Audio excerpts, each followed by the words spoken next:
Hello student, कैसे हैं आप लोग। स्वागत है आपका अपने परिवार पीएम टेक साइंस में। आज के इस वीडियो में हम लोग बेसिक इलेक्ट्रिकल के ऑब्जेक्टिव क्वेश्चन सॉल्व करेंगे, जो आपकी किसी भी टेक्निकल एग्जाम के लिए बहुत ही महत्वपूर्ण होगा। तो आइए हम लोग स्टार्ट करते हैं। और स्टार्ट करने से पहले चैनल पर नए हो तो चैनल को सब्सक्राइब कर लें और वीडियो को लाइक शेयर करना न भूलें। तो यहाँ पर पहला क्वेश्चन है, निम्नलिखित में से इनमें से कौन सही सम्मिलित नहीं है। आपको इसमें बताना है कि कौन सा ऑप्शन सही नहीं है। तो यहां पर देखेंगे कि पहला जो दिया है करंट एम्पियर। करंट एम्पियर तो विद्युत धारा का मात्रक क्या होता है? विद्युत धारा का मात्रक होता है एम्पियर। विद्युत धारा का मात्रक होता है एम्पियर। ईएमएफ का मात्रक होता है वोल्ट। कंडक्टेंस का मात्रक महो या साइमन होता है।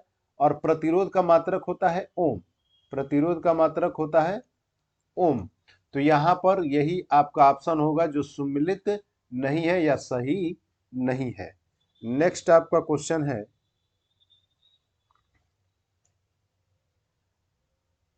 कि एक विद्युत परिपथ में 5 मिनट में 10 एम्पियर धारा प्रवाहित होती है। 5 मिनट में 10 एम्पियर धारा प्रवाहित होती है। तो आवेश की गणना कीजिए। जल्दी से सॉल्व कीजिए और कमेंट करके बताइए। आपको 30 सेकंड का समय है। आवेश की गणना करना है, यानी Q का मान बताना है क्या होगा।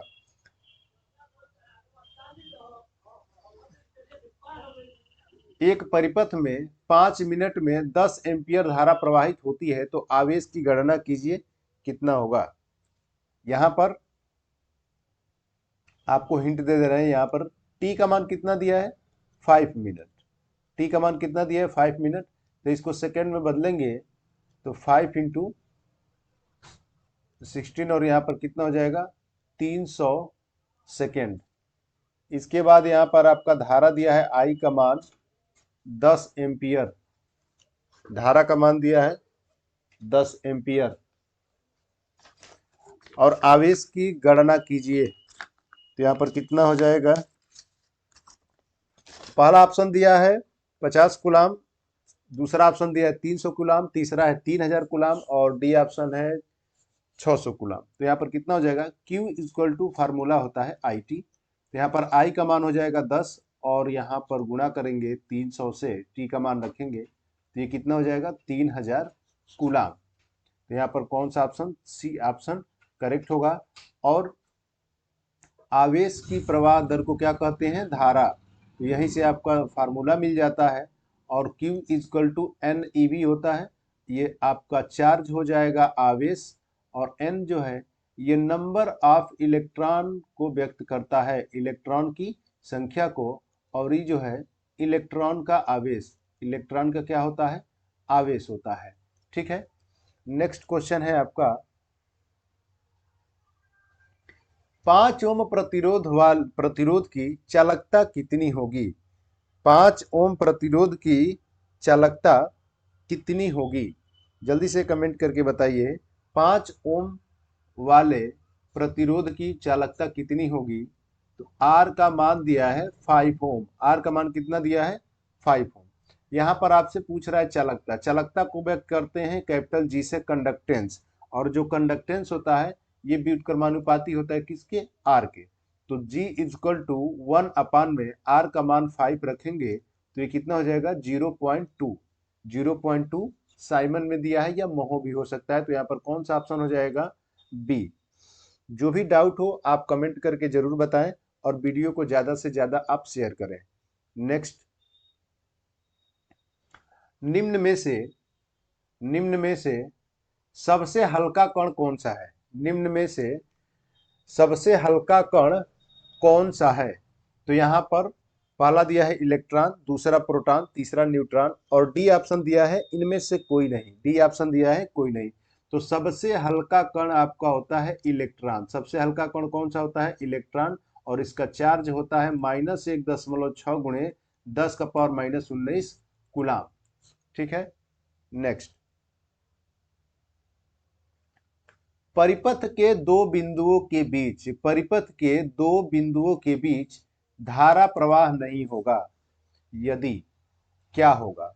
परिपथ के दो बिंदुओं के बीच धारा का प्रवाह नहीं होगा, कौन सी ऐसी स्थिति होगी जिसमें धारा का प्रवाह नहीं होगा? तो यहां पर आपको बताना है समान पोटेंशियल, समान प्रतिरोध, भिन्न शक्ति। देखिए, दो बिंदुओं के बीच धारा प्रवाह के लिए हाई वोल्टेज से लो वोल्टेज होना चाहिए, यानी पोटेंशियल डिफरेंस होना चाहिए। ठीक है, पोटेंशियल डिफरेंस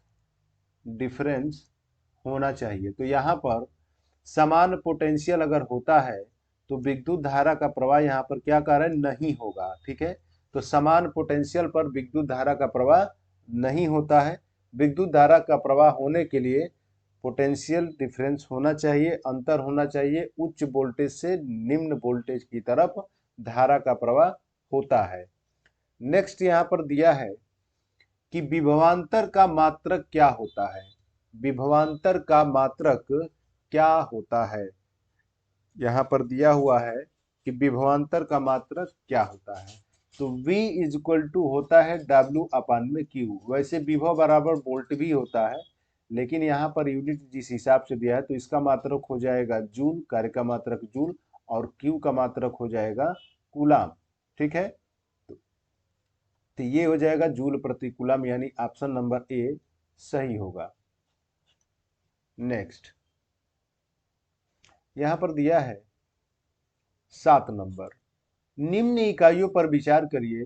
पहला है वाट, दूसरा joule, watt second, joule second, horsepower शक्ति की इकाई है, इनमें बता। देखिए, पहला जो है वो भी शक्ति की इकाई है, दूसरा है ये कार्य का इकाई है। ठीक है, वाट इंटू सेकेंड मतलब P गुणे टी, ये भी किसका है? कार्य का है।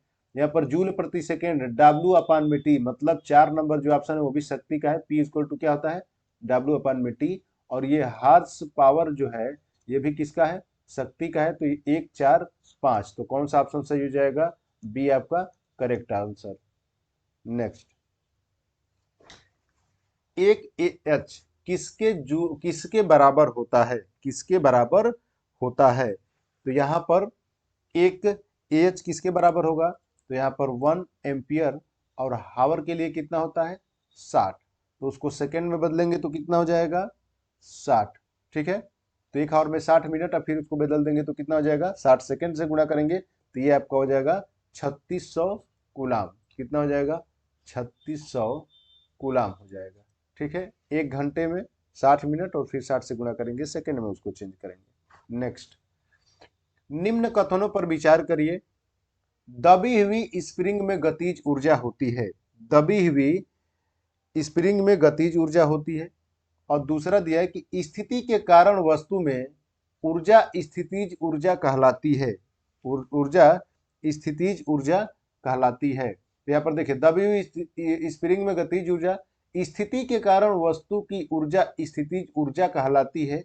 ये आपका क्या है? गलत है। तो यहाँ पर पहला ऑप्शन जो है, स्प्रिंग जो दबी हुई जो होगा वो कैसे कि जैसे ही कि हम स्प्रिंग को छोड़ेंगे, स्प्रिंग को, तो ये दोनों तरफ से बल लगने के कारण वो आपका स्ट्रेस जैसे ही छोड़ेंगे तो उसमें गतिज ऊर्जा होगी। तो आपका पहला ऑप्शन करेक्ट है, बट दूसरा ऑप्शन क्या है? गलत। तो यहाँ पर कौन सा हो जाएगा? बी। नेक्स्ट क्वेश्चन, एक ईएमएफ स्रोत का वोल्टेज है। एक ईएमएफ स्रोत का वोल्टेज है। तो ईएमएफ स्रोत का वोल्टेज जो होता है वह ईएमएफ के बराबर हो सकता है। ईएमएफ के बराबर हो सकता है। ठीक है, इज इक्वल टू वी। दूसरा कह रहा है यहां पर कि ईएमएफ से कम हो सकता, ईएमएफ से कम होता है। तो यहां पर दोनों में क्या हो जाएगा आपका कि यहां पर आपका पहला ऑप्शन करेक्ट होगा, एक भी सही है और दूसरा भी सही है। नेक्स्ट, एक वोल्टमीटर स्रोत द्वारा ईएमएफ का मापन कर रहा है। एक वोल्टमीटर स्रोत द्वारा ईएमएफ का मापन कर रहा है। भार का स्विच ऑन करने पर, जैसे ही लोड को ऑन करेंगे, लोड का स्विच ऑन करेंगे, तो मीटर की रीडिंग क्या होगा? मीटर की रीडिंग क्या होगा। तो जो मीटर की रीडिंग है, जैसे ही लोड बढ़ेगा और लोड बढ़ेगा तो करंट का मान बढ़ेगा, तो वोल्टेज का मान क्या हो जाएगा, घट जाएगा। ठीक है, तो वहां पर क्या होगा, घटेगा। तो ये घटेगा। और आपको बताना है, कमेंट बॉक्स में कमेंट करना है कि सर्किट में, परिपथ में वोल्टमीटर को, वोल्ट मीटर जो वोल्टेज मापता है, यह किस क्रम में संयोजित किया जाता है, किस कॉम्बिनेशन में संयोजित किया जाता है, पैरेलल में या सीरीज में। नेक्स्ट, प्रतिरोध किसके विपरीत समानुपाती होता है, प्रतिरोध किसके विपरीत समानुपाती होता है। तो यहाँ पर प्रतिरोध बराबर R equal to rho into L by A. तो किसके, इसके तो समानुपाती होता है, बट क्रॉस सेक्शनल एरिया के क्या होता है, व्युत्क्रमानुपाती, यानी वही विपरीत समानुपाती। तो किसके हो जाएगा, क्रॉस सेक्शनल एरिया ए के व्युत्क्रमानुपाती होता है और लंबाई के समानुपाती। नेक्स्ट, धातुओं का प्रतिरोध ताप गुणांक क्या होता है, धातुओं का प्रतिरोध ताप गुणांक क्या होता है। तो मेटल का जो प्रतिरोध ताप गुणांक होता है वह आपका पॉजिटिव होता है। क्या होता है, पॉजिटिव होता है। और आपको कमेंट करके बताना है कि किसका निगेटिव होता है, किस मटेरियल का निगेटिव होता है। नेक्स्ट,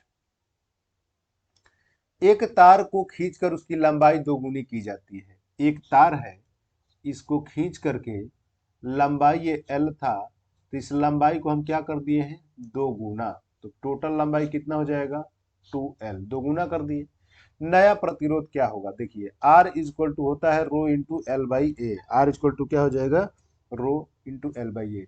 तो जैसे ही मान लीजिए कि इसका ए, अगर क्रॉस सेक्शनल एरिया ए है, तो जब हम तार को खींचेंगे, जब तार को खींचा जाएगा, तो इस तार की जो मोटाई होगी, क्रॉस सेक्शनल एरिया क्या हो जाएगी, आधी हो जाएगी, आधी होगी। तो यहाँ पर L का मान 2L और इसका मान A/2। तो जब इसको ऊपर ले जाएंगे तो ये 4 हो जाएगा, गुणा होगा तो ऊपर जाएगा तो, और सेम आ जाएगा LA। तो ये सेम आपका सूत्र हो गया। डायरेक्ट यहाँ पर क्या रखेंगे, 4R। वैसे आप दो इक्वेशन भी बना करके कर सकते हैं। इस पहले प्रतिरोध के लिए R1 rho into L1 A1 कर सकते हैं, और इसके लिए R2 equal to rho into L2 upon A2 करके दोनों में भाग दे करके निकाल सकते हैं। बट यहाँ पर डायरेक्ट कीजिए, और यहाँ पर कितना हो जाएगा, 4R। नेक्स्ट,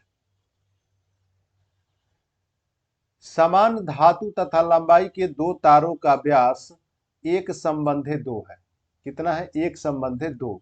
व्यास दिया है आपको D1 संबंधे D2 बराबर एक संबंधे 2। व्यास कितना दिया है, एक संबंधे 2। तो इनके प्रतिरोधों का अनुपात क्या होगा, इनके प्रतिरोधों का अनुपात क्या होगा, प्रतिरोधों के अनुपात क्या होगा। देखिए यहाँ पर R equal to rho into L by A होता है। तो यहाँ पर व्यास दिया है, तो यहाँ से अगर हम निकालेंगे तो R1 अपान में R2 इक्वल टू L1 अपान में L2, एक ये फार्मूला होता है, और दूसरा R1 अपान में R2 इक्वल टू A2 अपान में A1, एक फार्मूला आपका ये होता है। ठीक है, तो यहाँ पर कह रहे कि प्रतिरोध का अनुपात बताइए।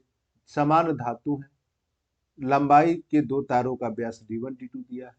तो यहाँ पर जब व्यास दिया है तो क्या हम इसको चेंज करके R1 अपान में R2 इक्वल टू A2 को हम पाई R2 का स्क्वायर और अपान में इसको हम लिख सकते हैं पाई R1 का स्क्वायर लिख सकते हैं, और ये पाई से पाई कैंसिल हो जाएगा।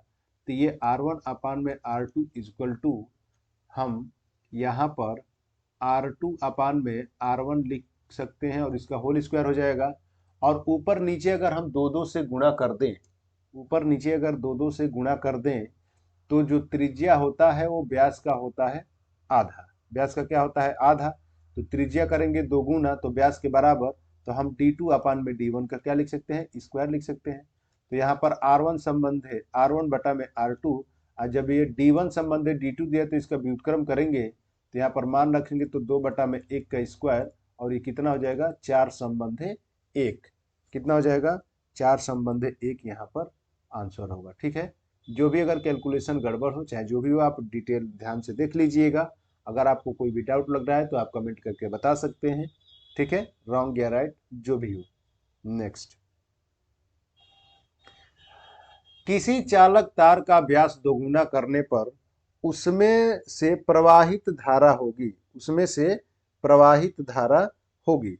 तो जब किसी चालक तार का व्यास दोगुना करेंगे, क्या करेंगे, व्यास को क्या करना है, दोगुना। तो जब व्यास को दोगुना करेंगे R into L by A, तो व्यास देखिए जब एरिया बढ़ाते हैं तो उतने ही अनुपात से प्रतिरोध का मान क्या होता है, बढ़ता है। तो यहाँ जब इसको चेंज करेंगे पाई आर स्क्वायर, अब व्यास का मान जब रखेंगे, ठीक है, तो क्या हो जाएगा आपका d/2, और व्यास को क्या कर रहे हैं, दोगुना, व्यास को क्या कर रहे हैं, दोगुना। तो जब आप दोगुना रखेंगे तो यहाँ पर कितना हो जाएगा, 4। तो जितना मान बढ़ेगा, जितना मान बढ़ेगा उतना ही ये क्या हो जाएगा आपका, कम, ठीक है, जितना ही मान बढ़ेगा उतना ही आपका कम हो जाएगा। तो ये कितना हो जाएगा, 4 गुना धारा प्रवाहित कितना हो जाएगा, 4 गुना, क्योंकि आपको यहाँ पर व्यास दोगुना दिया है, तो दोगुना आपका 2r, और r करेंगे तो d/2, और ऊपर ये चला जाएगा तो कितना हो जाएगा, ये 4 गुना। नेक्स्ट,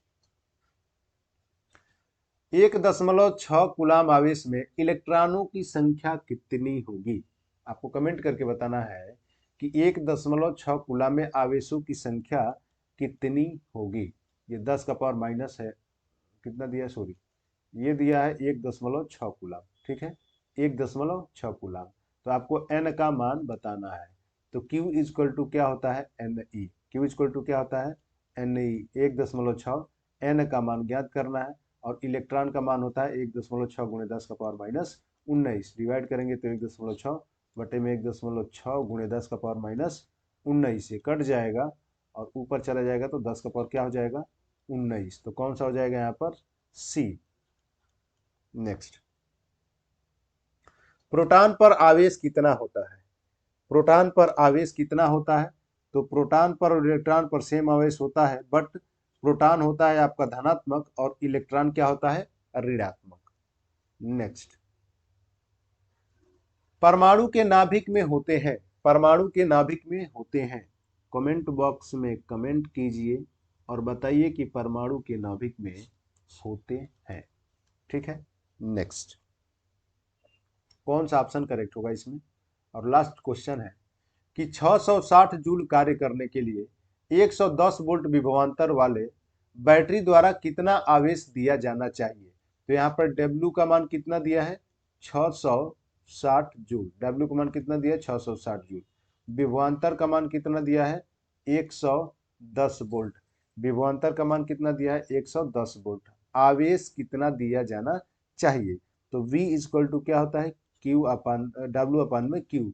तो आवेश का मान निकालेंगे तो Q इक्वल टू W में V। W का मान कितना है, 660, और ये हो जाएगा 110, कट जाएगा तो Q का मान कितना आ जाएगा, 6 कूलाम। Q का मान कितना आ जाएगा, 6 कूलाम, ठीक है। तो यहाँ पर आपका हो जाएगा ये 6 कूलाम, ठीक है। और ये लास्ट क्वेश्चन था। मुझे उम्मीद है कि आपको वीडियो ये अच्छा लगा होगा, और वीडियो अगर आपको अच्छा लगा है तो लाइक और शेयर जरूर करें और चैनल को सब्सक्राइब करें, ठीक है। तो धन्यवाद।